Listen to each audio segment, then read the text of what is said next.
Beautiful. Well, we're going to chat very briefly about your book, but the Get Yes. On Code show is really focused on empowerment. Yes. So we're trying to find ways that we can become empowered by all that we consume, all that we get involved in.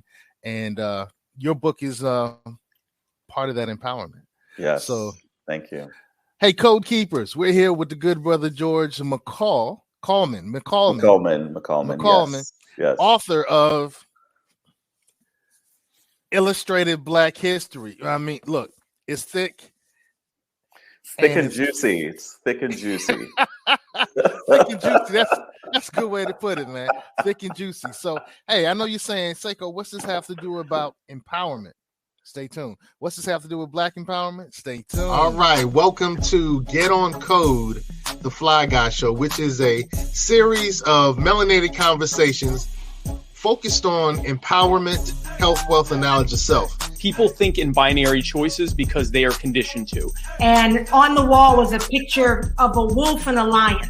I think the wolf was the Democratic Party, the lion was the Republicans. But the drug trade and all these illegal stuff that people do, that's still economics. It's just that they couldn't do it in a traditional system. We're talking about melanated wealth. So we can build wealth, but we just, for some reason, don't seem to be able to transfer it. You had a great experience. Fine. That means nothing. What were you told as a child about education? You had to be how many times better? Every impression without an expression becomes depression. Yes, sir, Code Keepers. We have the good brother George McCalman, Illustrated Black History. And I'm telling you, I'll put it down, but I shouldn't have put it down because I can't put it down. I can't. Look, watch this. Shirley Chisholm, banger. Shirley Chisholm. Shirley Anita Chisholm. That's right. All right, I'm playing page portfolio. Let's see what happens. Oh, bam. Thornton Dial. Now, Thornton Dial. He's not one as well known as the ancestor Shirley Chisholm. So tell us about Thornton for those of us who haven't had a chance to go through these pages yet. Well, I'll tell you that the subhead title of the book will tell you a lot about what this book is, and it is Illustrated Black History, honoring the iconic and the unseen. And what I wanted to do was throw a light on our forebearers, some of whom are still with us, the people who paved the way for all of us that have made our society better. And Thornton is an artist, and he's an artist that more people should know about. And, as I was deciding the people that I wanted to have in this book, what I wanted to do was focus on the people who are not as well known. There are a lot of people that are part of our everyday language. Barack is not in this book. Oprah is not in this book. Even at the beginning of the book, I have paintings of Malcolm X and MLK. They are not in the book. Harriet Tubman is painted at the beginning of the book. There are a lot of folks that are just part of the fabric of everyday excellence. But what I wanted to do was focus on a few of the people who I thought really needed to be more celebrated. Ashe. Now, I just played the portfolio page game, and I landed on Althea Gibson. Yes. I tell you, Serena just retired. Yes. And so, interestingly enough, I started hearing people mention Althea Gibson while Serena was talking about her retirement. Yes. All right. So you highlighted some well-knowns, and you also highlighted some people we need to make well-known. Yes. Why was Althea Gibson strong enough to make your cut? I mean, well, Oprah didn't make the cut. Barack didn't make the cut. Oprah did not make the cut. Did not make the cut. What I wanted to show with Althea, there's a reason that Althea is in the book and Arthur Ashe is not in the book. What I wanted to show is basically there's more of an emphasis on, frankly, women in the book. There are a few more women in the book than men.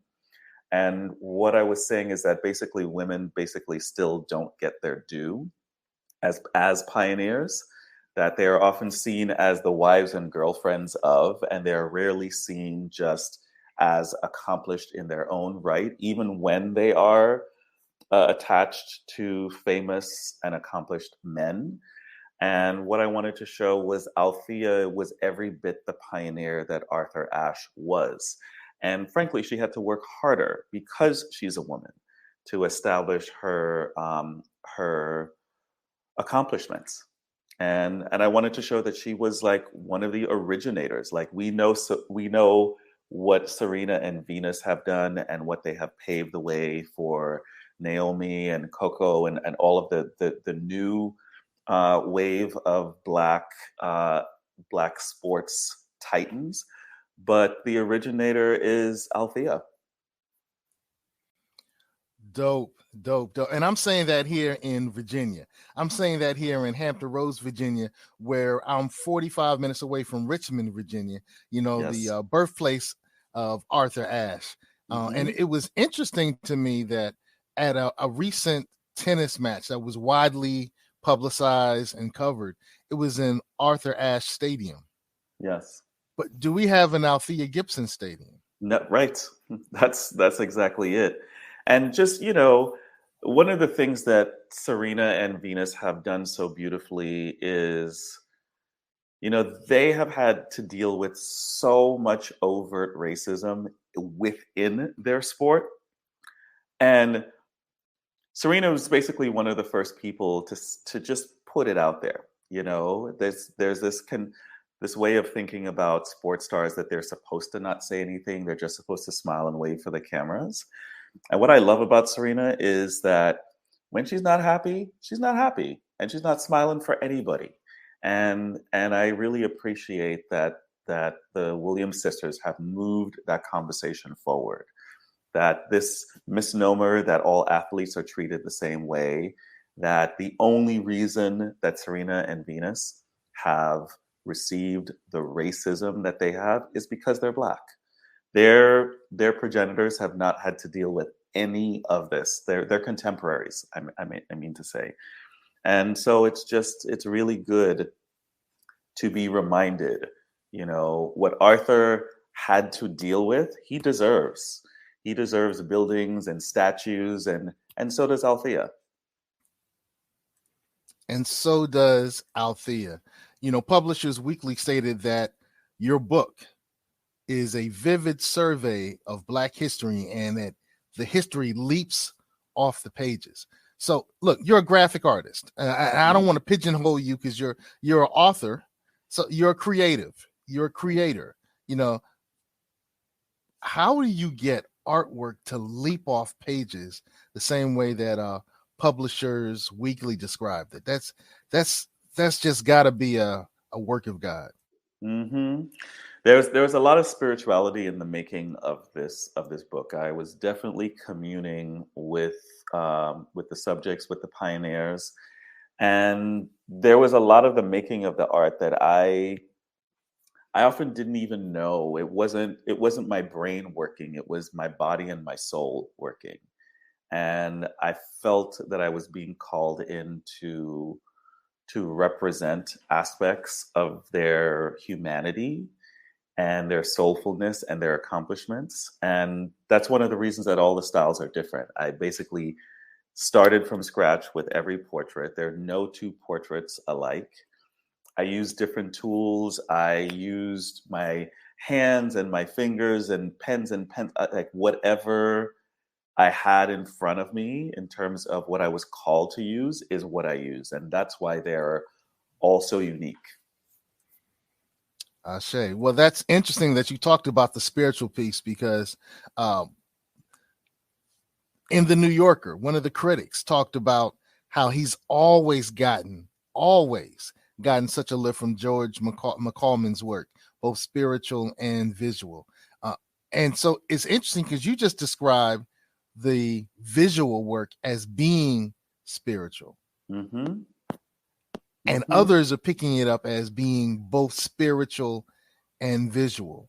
And that has been wild, just hearing other people's views. Like, I just had my sense of what this is, but then when we started sharing the book, and people like Thelma Golden, who runs the Studio Museum of Harlem, and Hilton Alls, who is a pioneer to me growing up as a teenager in New York. I read all of his writing, and to know him now as a person and know how much I value his words, to have him say this about my work, it like leaves me passed out on the floor over there. I had to pick myself up to come over here for this interview. Incredibly. But I do see the connection, particularly the way you just described it, in creating and being led by creative forces. Mm-hmm, yeah mm-hmm. Yeah. And I believe in that. I believe in the power of the ephemeral energy that we as Black people are really connected to. We know that there is a higher power and a higher calling. Well, Natalie, the author of Queen Sugar, and I'm not sure if that's just the book or the series. Both. Is both? She wrote the book that Ava made into the series. Let's go. Go ahead, Natalie. Let's go. Go ahead, Natalie. Exactly. She says, after reading your book, we are all richer and wiser for it. Now, that kind of ties into the hubris of the Get On Code show. So the Get On Code show is really about empowerment.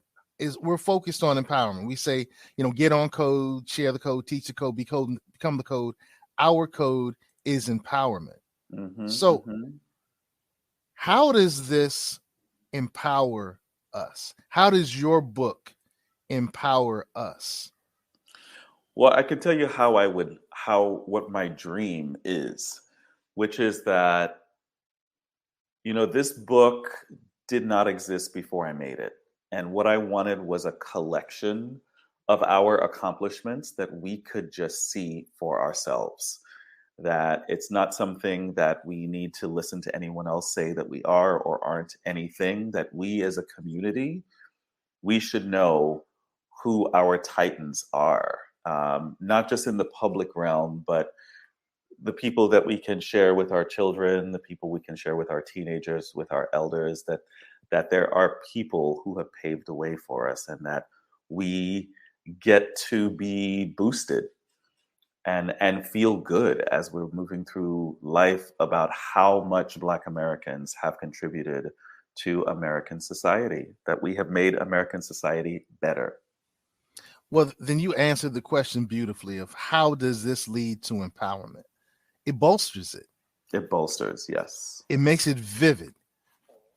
And one of the things that we've learned is, as we've studied empowerment, powerful people always create art to celebrate that empowerment, to celebrate their history, to celebrate things that are happening and have happened and become shining lights and beacons. Mm-hmm. Mm-hmm. So with that, we move to our next foundational question. What have you done intentionally different from previous generations to make a better life? And this question really kind of talks to the artist and the human in you more so than the book. So go out and buy the book. But this definitely question, multiple copies of the book. Buy the book, y'all. But what have you done intentionally different from previous generations to create a better life? Well, I don't know that it's different than previous generations, but I'll tell you what I did 11 years ago that changed the course of my kind of cultural life and my philosophy, which is that I opened my own business. I work for myself. And so I used to work in the corporate world, and I learned a lot. I learned what to do, and I learned what not to do. And I have been self-sufficient in this way for 11 years, and I can think and speak clearly about what is on my mind, about what I see. And I don't have to restrain myself. I get to be verbal and vocal about what does not seem right. And when I am working with clients and something feels off, I don't have to keep it to myself. I can announce it and say it and attend to it and change it. And that is that freedom that I have, that I don't take lightly. I don't take it lightly at all. I feel has given me wings. You know, for me to be able to make this book on my own terms, it is because I felt that calling. That no one gave me permission to do this. Ashe. And we're talking about this magnum opus, Illustrated Black History. And we played this a little earlier. I want to play it again. I think I'll stop right here. Gil Scott Heron. The revolution. Yes. The revolution will not be. Well, go ahead. Why was Gil Scott? How did he make the cut? Oprah didn't make the cut, as I said. Barack didn't make the cut. Gil Scott Heron was one of the first names on my list. What I wanted to do was focus on activists, all the people on the ground floor who have made our society, not the people in the towers. I wanted people on the ground floor, and what Gil Scott Heron did as an activist, as a musician, as a storyteller. There's just no one better, you know? And so that kind of freedom, that kind of liberation, that kind of artistry, that's what I wanted to celebrate. And it's pick up the book. It's celebrated. If you want a celebration, pick up the book. Hey, you just passed your SAT test. Pick up the book. You just got your certification. Pick up the book, right? You just got paid. Pick it up. Just Friday got night. Paid. Pick up the book. Party hunting, feeling right. hey, George, man. I don't have much more time with you. It was a really short interview time. Pleasure. I really wish I had more time because I know this is the bomb, man. This is the business. Thank you. What are some parting thoughts of wisdom that you can share with us? So, yes. Hey, look, we're saying pick up the book, but what should people also pick up? Trust your instincts in life. Trust your instincts. Trusting my instincts allowed me to make this. Wow. Code Keepers, we just had a masterclass in empowerment. I mean, the brother said, hey, I can do for self. Marcus Garvey told us to do that. Elijah and Muhammad told us to do that. Yeshua, Jesus, told us to do that. Do for self. He picked up and he did for self. Yes. So, wow. And there's some bravery that's embedded in that. That's not normal. Was there anything? Was there any second guessing? Was there any tribulation that you had to overcome to get to the point where you finally did for self? Yes, I'm not going to lie or misrepresent. The first year I worked on this project, I was racked with insecurity about getting this opportunity, giving this opportunity to myself. I was worried that I was not the right person to be doing it, that somebody else should be doing it. And, you know, I'm surrounded by an incredible Black community, and everyone was like, go and get it, do it, do it, do it. And then when I worked it through my system, I have never second guessed my resolve and my purpose. That's so important to understand, Code Keepers. It's not easy. It's not easy, but we can do it. Hey, Brother George, thank you for your time. Thank you so much. Contributions, and thank you. Godspeed, brother. Godspeed. Thank you. All right, Code Keepers, we're out of here. Bye.